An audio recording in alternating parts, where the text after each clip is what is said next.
Redditors who have been in legal trouble after pirating a song, movie, etc. What happened? I pirated The Sims 2 in high school. My dad came up to my room a few days later and solemnly handed me a letter from whomever the frick threatening to take legal action unless I removed the game. I didn't remove the game. A week later, another letter arrived, this time much more stern. I removed the game and taped my webcam over because I had no freaking clue how technology worked. The lesson is, never install software your ISP is offering you for free with their service. Any utilities they give to their subscribers may appear legitimate, but it will give them a backdoor to your computer. Freshman year of college, the connection speed in the dorm was mind-boggling compared to what I had back home. I went hog wild. A month later I got an email from the IT department letting me know I was in the 99th percentile of data use for the entire college. I went to a big school, and that if I was doing something legitimate, to let them know what it was, and if not, to cut it out. It was fine though. It took me years to get through what I had already grabbed at that point. Where I used to study there was an all-network file sharing system, which meant anything shared within it was gloriously fast. You could get a whole HD movie in about 3 minutes. Those were the days. Back in the PlayStation 1 days, the guy that copied my discs used to charge $10 a game. Got his door kicked down by the cops. He was able to find original copies of all bar 2 of the 100 plus or so games he had. You were allowed to make backup discs. I think he got a decent fine for each game. Maybe $1,000 per game or something. No jail time or anything like that. This happened in Australia. My uncle in Denmark used to buy cheap pirated PS1 and N64 games from another dude in DK. The guy was busted and put in prison. Not sure for how long though. After the police searched his place and found my uncle's number and name on a list, he got a letter from the police asking if he had any contact with the suspect, but he never responded, and that was the end of it. In 2009, I pirated the notorious Big Movie. The next day, accessing the internet brought up your ISP has detected the notorious Big Movie on your computer. Please delete this file and call us to access the internet. Apparently they have a 3-strike policy. Always found it funny that for everything that I've got over the years it was that movie. LOL. I accidentally seeded a torrent of a major movie from my work, a university, and it got traced back to me. I got a crappy letter from Warner and a legal disclaimer from my work to fill out and sign to say that I am a dishonest low-life idiot and I will never do that kind of thing again. The IT guy who delivered the paperwork to me hooked me up with a proxy to mask what I download. Good guy IT. My friends have gotten emails, letters. My particular ISP actually called me about it once. But now we all use proxy software and the letters and phone calls stopped. And now some old lady's phone in Moldova is ringing off the hook. I also got a letter from an American lawyer, forwarded by the ISP. They said, "We're sure it's an oversight that it's being shared, and you own the original. Please remove the share. The translation is, we don't care, and we want to keep you as a customer. Could you delete that file so we can make this lawyer to go away? Thanks." Deleted the file in question. Never heard from them again. Downloaded terabytes. I lived in Switzerland at the time. It was a movie that wasn't even in cinemas in Switzerland at the time. Jesus. I knew they said don't copy that floppy, but I didn't know they backed it up with guns. My ISP is Suddenlink. One day, my internet randomly shut off. I called my ISP, and I was told that someone at my residence downloaded copyrighted material. Back to the Future. After hearing what they had to say, I was told that if my resident was caught downloading copyrighted material 10 total times, my internet could get shut off for up to 6 months. No big deal. Apparently, it'll take 63 years before they catch me the 10th time. Frick, I have the same ISP. Yesterday was the 6th time they shut my internet off, before calling to get it flipped back on. I got a letter first and then a few months later they caught me again and I was banned from service for life. One of the funniest shittiest things I did as a teen was get a convenience store busted for selling pirated movies. The dude had M on the counter. I wanted Spider-Man 2 but didn't want a crappy cam. I wanted a screener. He assured me it was an HD screener and told me he'd refund me if it wasn't. Got home and it was a crappy cam. I go back the next day and demand my refund and the guy refuses and tells me to frick off. So I went online and found Sony's info to report the guy. A week later his store got shut down and he got sued as far as I heard. Should have given me my $3 RIAA. RIAA was asking for it. It's stupid to have a battle with someone over $3 when you are in the sketch zone already and have so much to lose. TLDR got a job. I got the letter while in college about downloading Shaun of the Dead. Went to the RIAA discipline hearing. Saw they needed a work study to help students with computer problems. I applied and they accepted. I then spent my evenings telling people to remove pirated movies from their PC and installing antivirus software. I ended up getting to know a lot of IT and res life people and landed the job I have now, 5 years later, because of it. Not been in legal trouble, but at university I had an awkward phone call. Hi, this is Bill from the IT department. Would you care to explain why you're downloading Tropic Thunder? We've had a cease and desist notice from Paramount Pictures. UHH. I heard it was good and wanted to watch it. Awkward as heck response. Well, can you stop? Yeah, okay. Thanks, bye.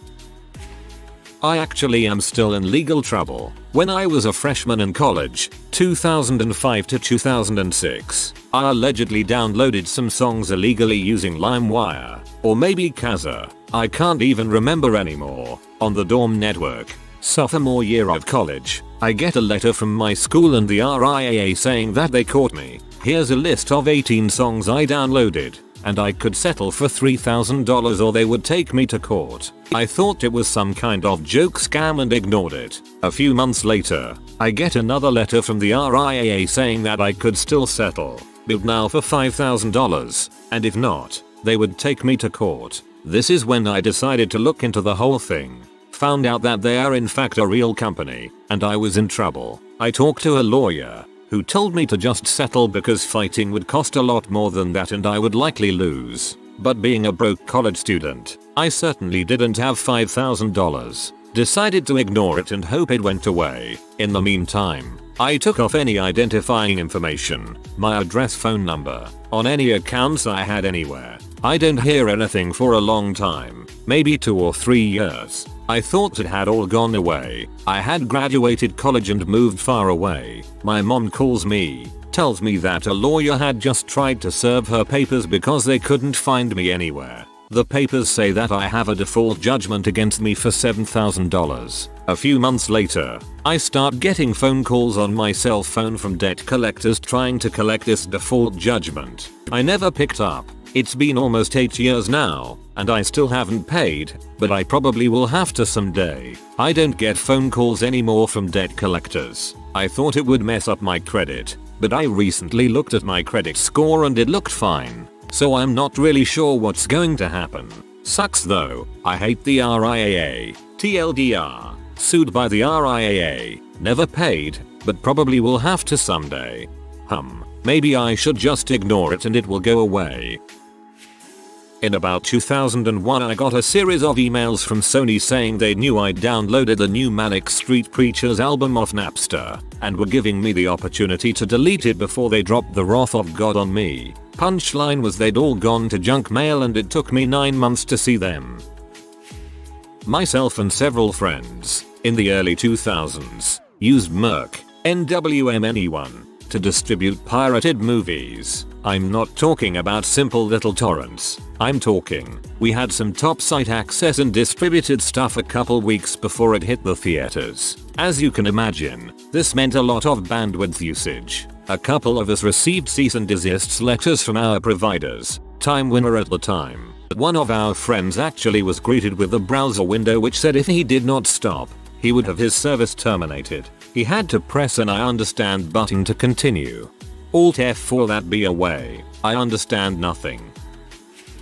I got a nasty letter from my university's IT after downloading Linux. I had just built my first PC and had torrented an ISO for Linux Mint, which is how that distro is distributed, to install on it, which I left seeding for the better part of a day while I worked on my computer. I was smart enough to set upload speed caps to avoid drawing too much attention. Later that week, I got this nasty letter from University IT basically saying they'd noticed illegal activity associated with my MAC address, and if I did it again, I'd get kicked off the network, referred to the dean of students. Seeing as I hadn't done anything illegal, I called IT to see what their problem was. I spoke to a student IT employee who you'd figure would be at least moderately up to date on computer things. Turns out, nope. They basically said that they saw a 2GB download that went really quick on ports associated with torrents and that I must have been downloading a movie. I said that no, I had been downloading Linux to install on my desktop. What happened next still blows my mind. IT, Linux, isn't that an operating system? Me, yeah, it's a free operating system. IT, well, just because you downloaded it doesn't make it free. You still need to pay for it. Me, no I don't. It is literally designed to be downloaded for free. IT, just because you can download it doesn't make it free. This went back and forth for about 5 minutes before I finally got him to go look at the site and see I wasn't lying. He finally gave up and left me by saying, well, Linux won't work on the campus network. You need to use Windows. Funny, it seems to be working just fine. TLDR, IT doesn't know what Linux is. Some IT departments should not be allowed near computers at all. I had to promise to write an apology letter to the Borderlands dev team in exchange for having my internet turned back on. I didn't write it. If anyone who worked on Borderlands is reading this, I am sorry for torrenting your game. I bought it a year later. Borderlands 2 was better. Yet I doubt Gearbox had to write an apology letter to anyone who bought Aliens, Colonial Marines.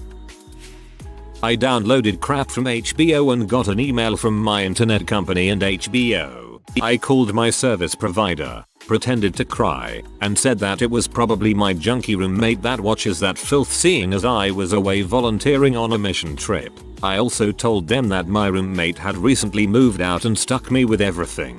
They took away everything and I was never contacted again. I didn't actually have a roommate and I don't go on volunteer missions. I just like watching HBO for free. You get the little finger award, you evil genius. It was not pirating. I was making electronic musics, originals and remixes too. So I made a remix from a popular song. Then I sent it to few DJ friends and uploaded a 1-minute teaser from it to SoundCloud without download option. Actually a lot of people loved it. Then I sent it to the original song's record label. If they are interested in the remix, then they sent me a warning. If I don't remove it from the internet they will sue me for 10,000 euros because of copyright. So I have removed the track from SoundCloud because I didn't want any trouble, though my DJ friends played it in parties for a few weeks, months. Me, wait, it's my laptop going to be taken away now? Police, no, but you won't be able to go to law school anymore. I'm cool with it. I'm curious as to what all of these people were using to pirate. Private trackers, RIAA, or was it a throwback like LimeWire? I once posted a torrent link to a P once, and got a message from an account claiming to represent a major P production company strongly suggesting that I stop posting links. I'm not sure what they could do, especially to a Canadian. I also got a PM from a guy once asking if I actually worked for a P company and was setting up honeypots to entrap people. He used a link I posted and got a cease and desist letter, so he assumed I had set it up. I didn't. I believe in the freedom of the FAP for all. I don't post torrent links anymore though. People can find them on their own. From personal experience, here's 2 pieces of advice to stay out of trouble. 1. Use private trackers, never public. Pirate Bay etc. 2. Use a seedbox or VPN to access your content. Currently I have a seedbox overseas that I FTP into and download my content. To my eyes it just looks like encrypted FTP traffic and they are none the wiser. I was never in legal trouble per se, but I was contacted about torrenting. I was downloading movies and music, so I have no clue what I was in trouble for, but Cox Communication contacted me via phone and informed me that someone on my network was downloading copywritten material. I got extremely pissed off on the phone and started screaming, "I'll freaking kill that kid of mine," and started screaming, "Jonathan, I don't have any kids and I was like 22 at the time. The guy on the phone just told me, "Okay sir, it sounds like you will take care of the problem. I'll go ahead and just note that we contacted you and issued a warning since it was your first offense," or something to that nature. This was 10 years ago. I work at a pizza place, and during this annual festival in town where a bunch of people come in and drink a ton of beer, eat some pizza, etc. To attract more people, my boss decided to get a small live band, one that does some original and some cover song. Everything goes fine, until a few weeks later we start getting these calls from some company called BMI. All of a sudden, since we had this band, we owe them some crazy amount of money like 10 grand. My boss and I were like, where do these motherfuckers get off? Do they own live music? How is that even possible? When they would call, I would always tell them the boss wasn't in, but they would talk forever. After about a week we would hear them talk and immediately tell them not to call and hang up the phone. It got resolved when my boss sent a stack of "Don't Be a Bully" t-shirts that our franchise sells to their office, along with a single roll of pennies. They threatened to sue, but for some reason they decided not to. Who knows? Maybe they liked the freaking t-shirts. Anyway, not pirating, but still a story about how screwed these licensing companies can be.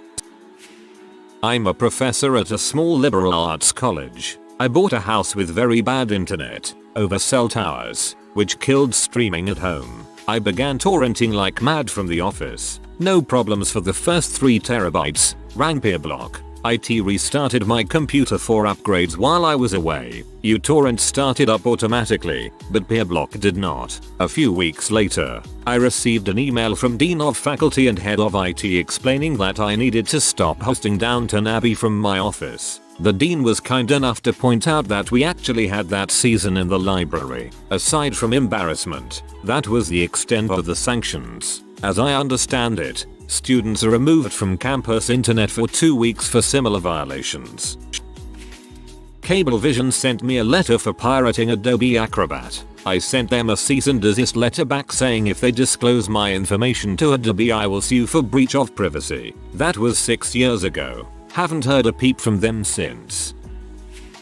2 years ago I was in college, living with my grandmother for my last semester so I wouldn't have to sign a year's lease somewhere. I had been introduced to HDP from Bang Bros and, well, I couldn't go back to standard def crap from the free sites. I was hooked but didn't want to pay for an account somewhere, so I did the rational thing and started downloading P from BitTorrent. Nothing happens for a while. I'm happily fapping to 1080p just the way we were intended to as a species, until one day I'm sitting in my room at grandma's watching some It's Always Sunny I had also pirated when grandma comes in, hands me a letter, and walks out. I should preface by saying my sweet grandma is old school, aggressively Southern Baptist. The world is legitimately 6,000 years old in her eyes. She's a sweet lady but very judgmental of anything she deems inappropriate. So the letter from Comcast stating that someone from our IP address had been downloading illegal, pornographic material including Jack's Pop 15 upset her a bit. Included in the envelope was basically a blackmail settlement requesting $200 per title. I had only been caught for one luckily. The settlement was from a copyright troll in California who was working with Digital Playground. The letter read more like a ransom than an official legal document. It said I would be taken to court and named publicly for my crime if I didn't pay the $200. It was unlikely they would be successful and they knew that, but no one wants to be named publicly for pirating. The letter also gave no promise that I would be let off the hook if I paid. Quick Google search showed this lawyer sends out thousands of these letters to ISPs and will often come back for more once you establish yourself as someone who will pay up. I had to have an awkward conversation with a lawyer about my P habits. He eventually did it pro bono if I promised to never do it again. He was a cool dude. TLDR. I strongly suggest Jack's Pop 15 to anyone who likes quality P. Twice. First was when I downloaded an unreleased Harry Potter book right before Half-Blood Prince was released. Got a cease and desist letter from Rowling's legal team. Second time was for downloading the Star Trek 09 movie. Got another letter. I was living at my parents' during both events, so my mom kept both of the letters in my baby book. I downloaded a lot of movies and shows while studying abroad. They were legal in the country I was in. During the winter months I had nothing to do but watch TV in a language I didn't understand. My friends and I would all download shows, movies to watch when we weren't out drinking. I never got rid of the files from my computer, and within the very first hour of being back in the US my parents got a phone call saying that our internet services were temporarily shut down due to illegal torrent activity. I explained the situation to them on the phone and deleted them off my computer. They turned the service right back on after that. It was strange, especially since I hadn't even unpacked my computer or anything yet. I have no idea how they knew they were on there. Total coincidence. While you were away your parents were downloading and enjoying the entire Backdoor MILF collection, volumes 1 through 47.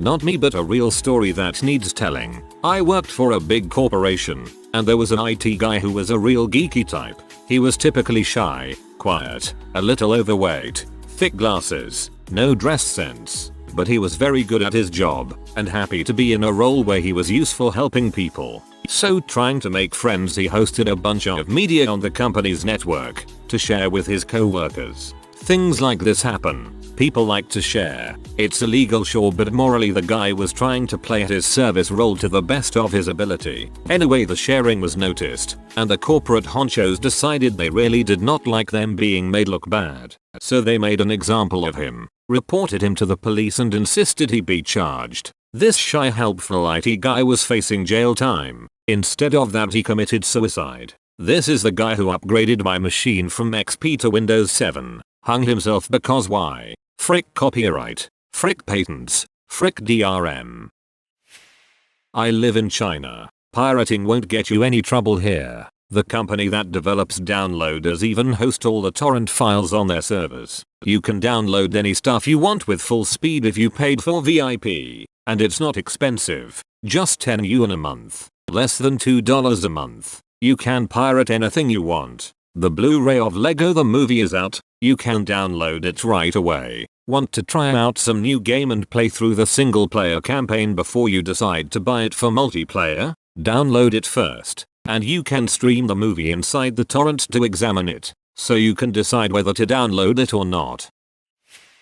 Around 10 years ago, I received a letter asking me to pay a substantial amount of money because of some songs I had downloaded through Kazaa. The thing was, there was only one lawyer firm in Denmark who took this crappy job from the Danish anti-piracy group, and their name was on the front of the envelope. The thing with letters like this is that you have to sign as you receive the letter, so they can actually prove that the claim wasn't lost in the mail. I'm sure this is normal a lot of places around the world. Now, I'm fairly certain that our postman recognized the envelope. He was a young dude, because the outside part of the letter that was supposed to be signed was ripped off the envelope, and the rest was just casually stuffed down our mailbox. So, I read it and got quite nervous, but then I realized what he had done, and just threw it out, and lo and behold, I never heard from them again. TLDR. Postofficer saved me from a copyright claim. 3.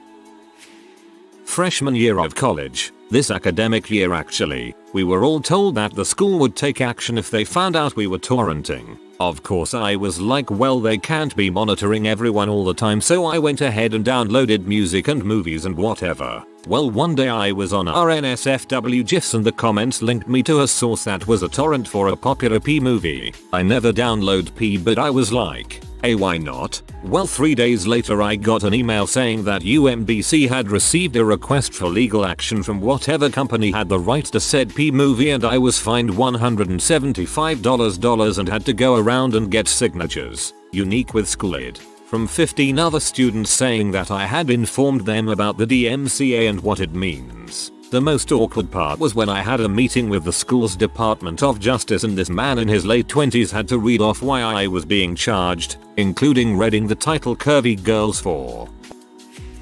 I received a letter in the mail one day from some lawyer in another city claiming I downloaded the movie Split, a really stupid B-grade C-fee. I'd never heard of it before I received the letter. Lots of threatening statements in the letter that were well into the realm of extortion. They claimed that my ISP had provided them information showing that my IP address was active on a certain date at a certain time. and I was using some Windows application or some such to download this movie. I contacted a local lawyer and showed him the letter. He did a little greatest digging before taking the case. Turns out this law firm in another city blitzed the city I lived in with about 10,000 letters claiming all sorts of copyright infringements for some little known movie production companies, like the one who made Split. I did my own digging on my side. First, I don't use Windows, ever. My home PCs run 100% Linux, so no way I could have been running the Windows app they claimed. Second, I never used torrents to download movies. Any that I did download came out of Usenet, and even then it was not a regular thing.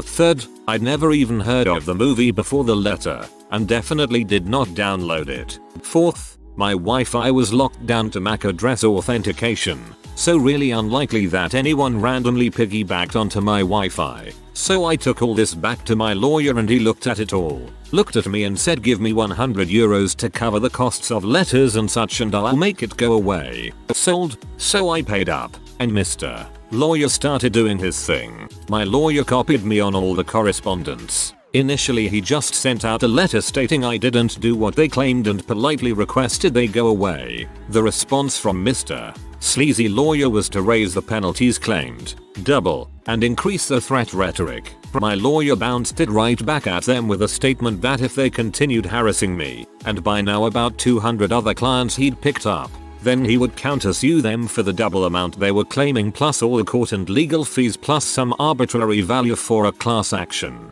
He stated that if they did not reply by a certain date that they would then consider the matter closed, and he would take no further action with the class action suit. Deafening silence from Mr. Sleazy, so I assume that they simply said not worth the trouble. I talked to my lawyer once more after this, and he said that Mr. Sleazy Lawyer played the shotgun approach and that a significant percentage of the victims would simply pay up to make the problem go away.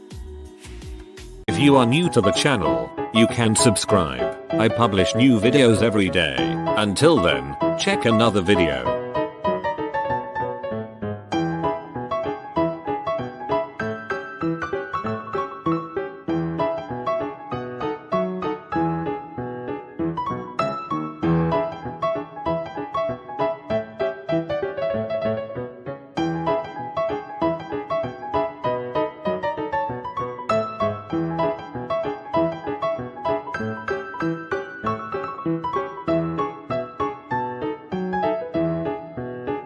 Bye for now.